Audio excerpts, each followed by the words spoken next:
have it? I beg to move that this House do now adjourn. The question is that this House do now adjourn. Mr. David Winnick. Oh, yes, of course.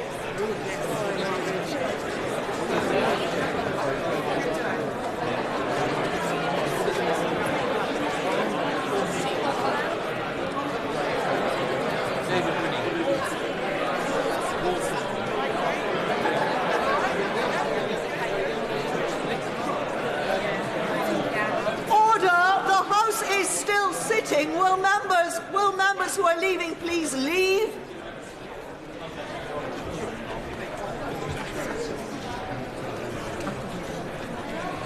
That wasn't me.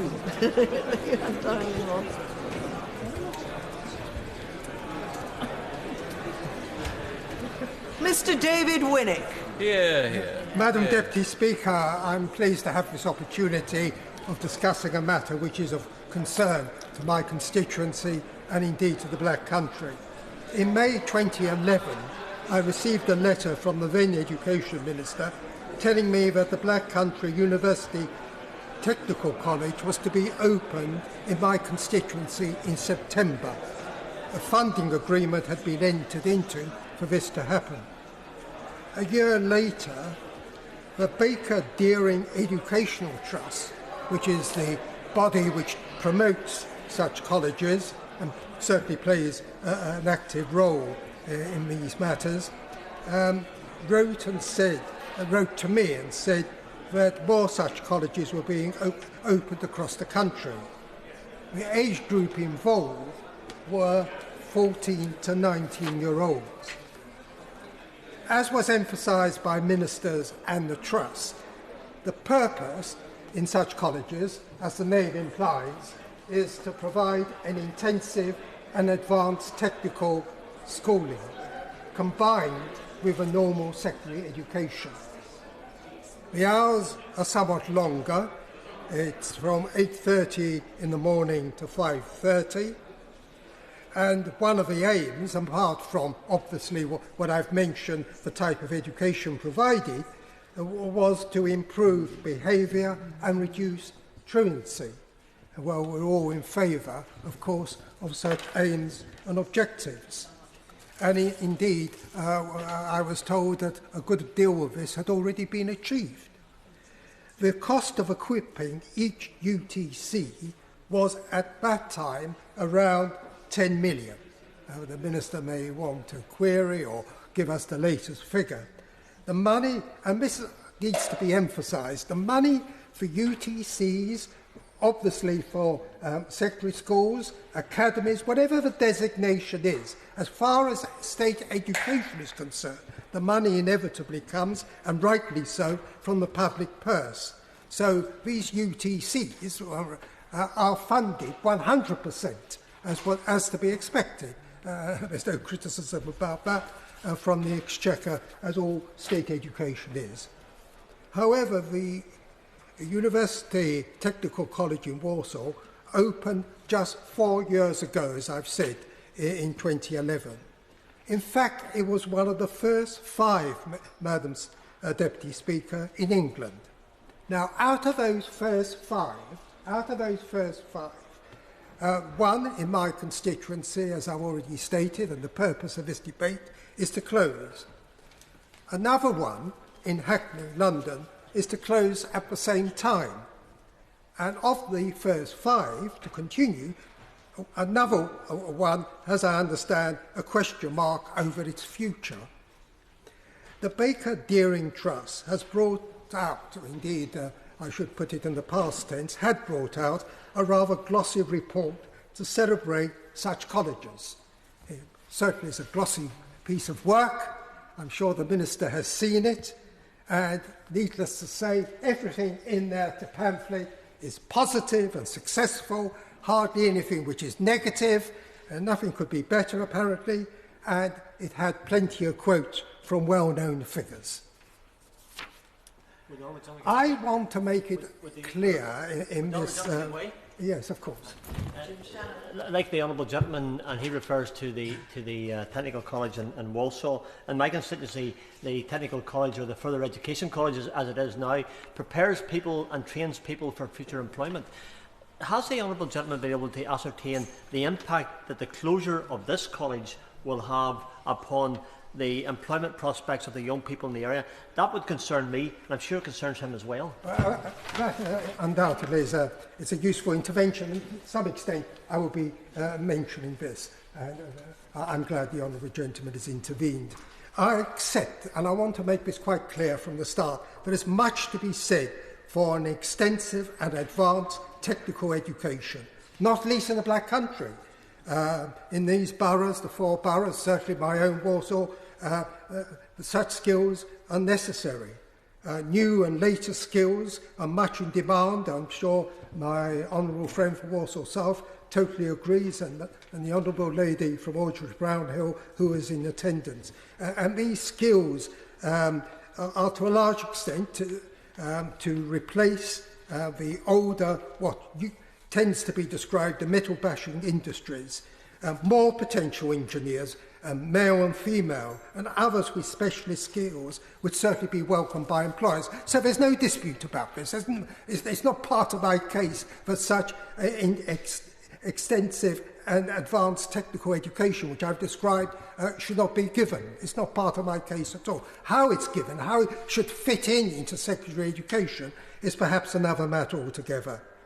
It was after the last Parliament had ended, at the end of March, as we know, that an announcement was made that the Walsall College in Vernon Way, Bloxwich, my constituency, was to close. I must confess, I'll come to this in a moment, I'm not altogether happy the way in which it was announced. In fact, it wasn't I learnt about it from informally, that rumours were running around that the college was to close. The local authority had been told, so I was informed. But it was a little later during the election campaign, not after, that the official announcement was made. Currently, there are 158 students, and over 100 of those students, and this comes to what the honourable gentleman said in his intervention, will need to complete their secondary school elsewhere comes autumn. Now, there's been much concern over this particular college closing. Certainly it's gone down the announcement rather badly, to say the least, in the locality. The president of the Black Country Chamber of Commerce said it was a sad day for such education. It was a hard blow, he added, for students, parents and employers.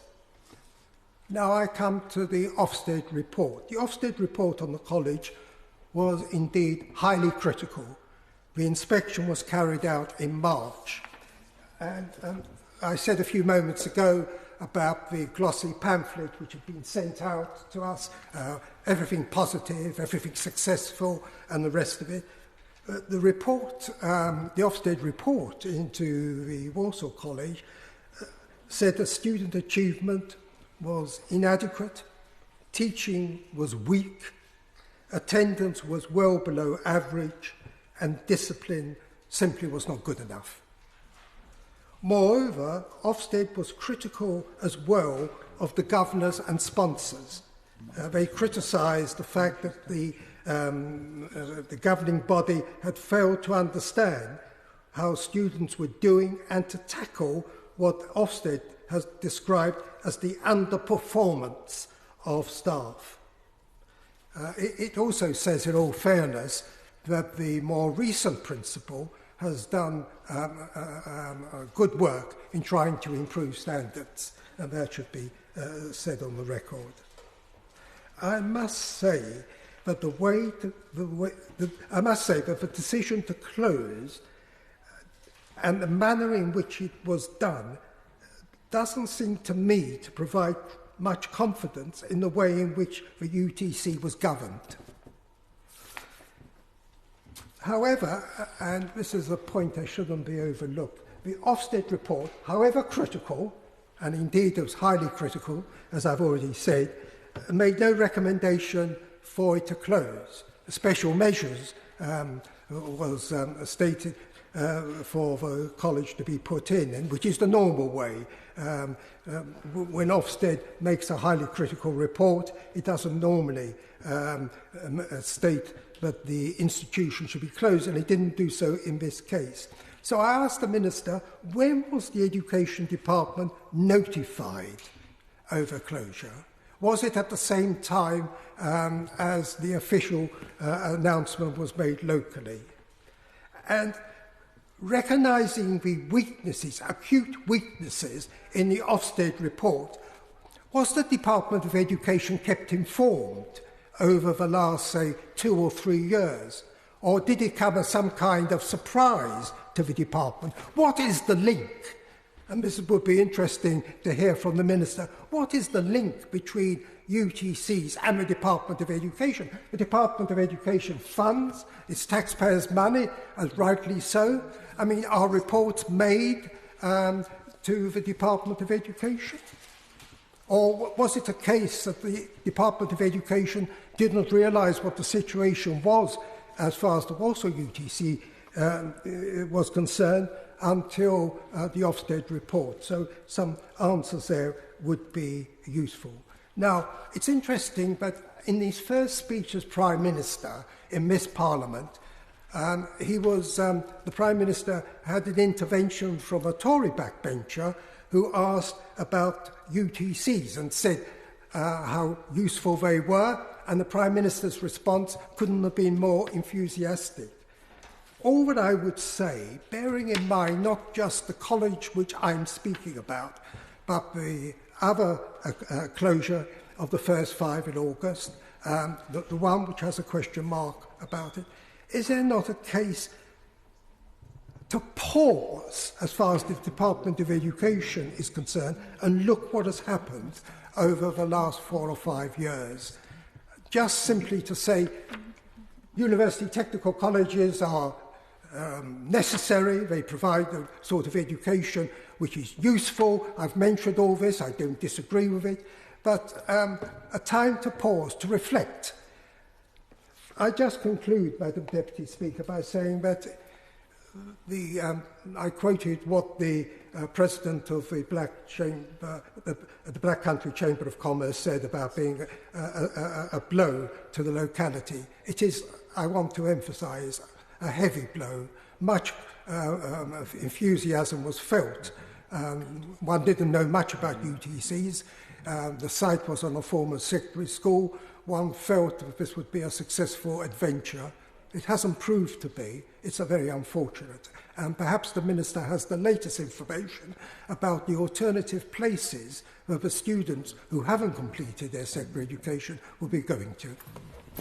Minister Nick Boles. Thank you, Madam Deputy Speaker. And I would like to congratulate the Honourable Gentleman on securing this debate, which is on a very important issue for his constituents, but also for the constituents of the Honourable Lady and others in the surrounding area. And I want to actually thank him for organising this debate, because I think it is very important now at the start of a Parliament that we look at this programme and we ask ourselves, is this programme as successful as it could possibly be before we launch into the process of opening more institutions like this, which is something that we as a government are very firmly committed to do.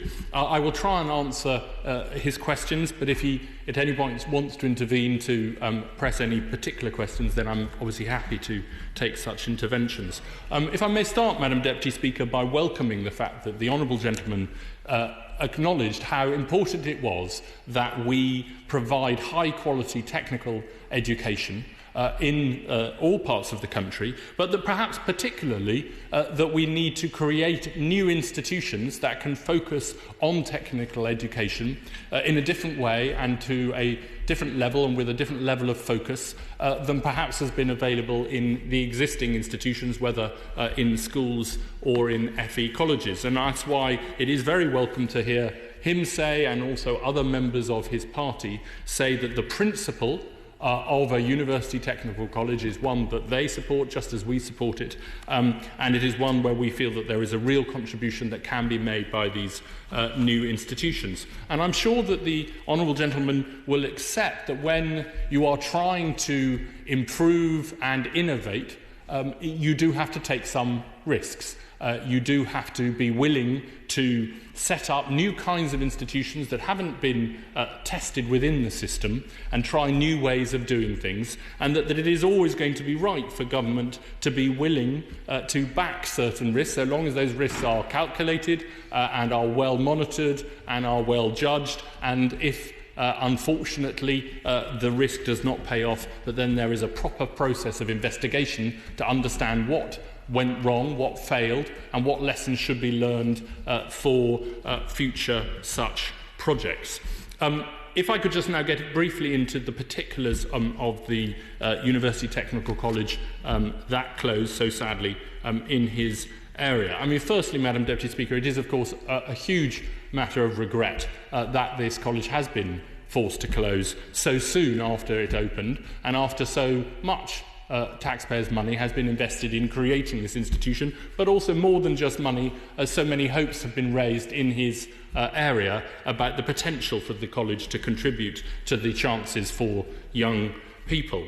And I think that we would not in the government disagree with his judgments that the process of the communications about the possible closure were not handled as we would have liked, not least though this is, I'm sure, not the only source of his complaint, but not least we feel that it would have been proper, and indeed advised the Board of Governors at the time, that it would have been proper to contact, as it was an election period, all of the parliamentary candidates for the constituency in which the college sat, but maybe, frankly, parliamentary candidates beyond it, in advance of a public communication, so that he and others didn't have to read about this in the news like everyone else.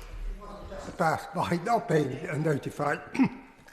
That's not my number one complaint by any means. But I wonder if the Minister, remembering what I did ask,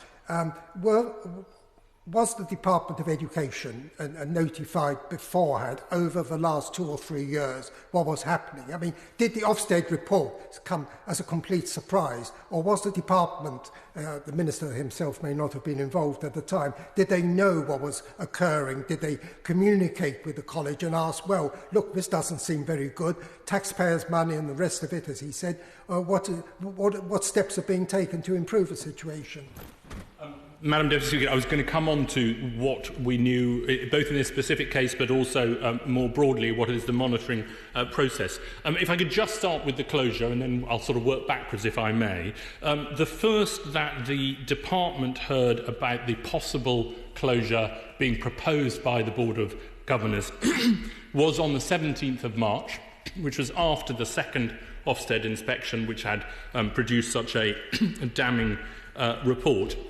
And the trust that was running the college approached the department to discuss possible closure.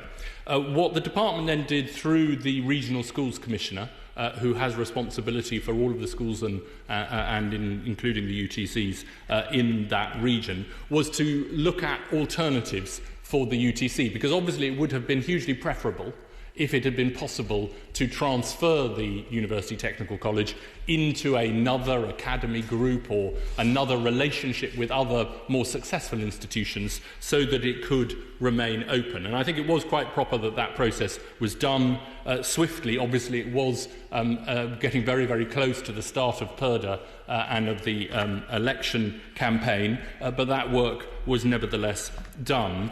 It was on the 27th of March that the governors formally requested termination of the funding agreement, and ministers agreed the request the same day, immediately before the pre-election PERDA period. So there had been a period of about 2 weeks in which, or a bit less than 2 weeks, in which the Regional Schools Commissioner had seen and made contact with other institutions to see if there was an alternative to closure, but ultimately the conclusion was drawn that there wasn't.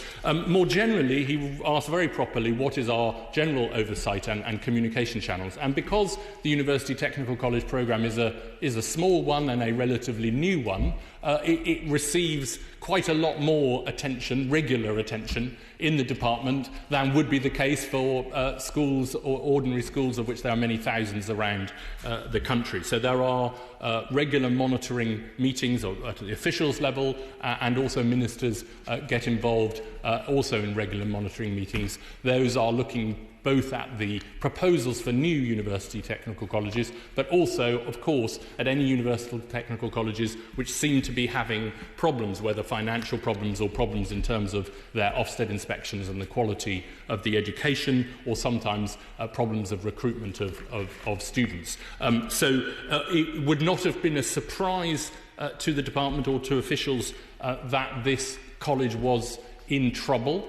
But it was, of course, not until that second Ofsted report that the trouble perhaps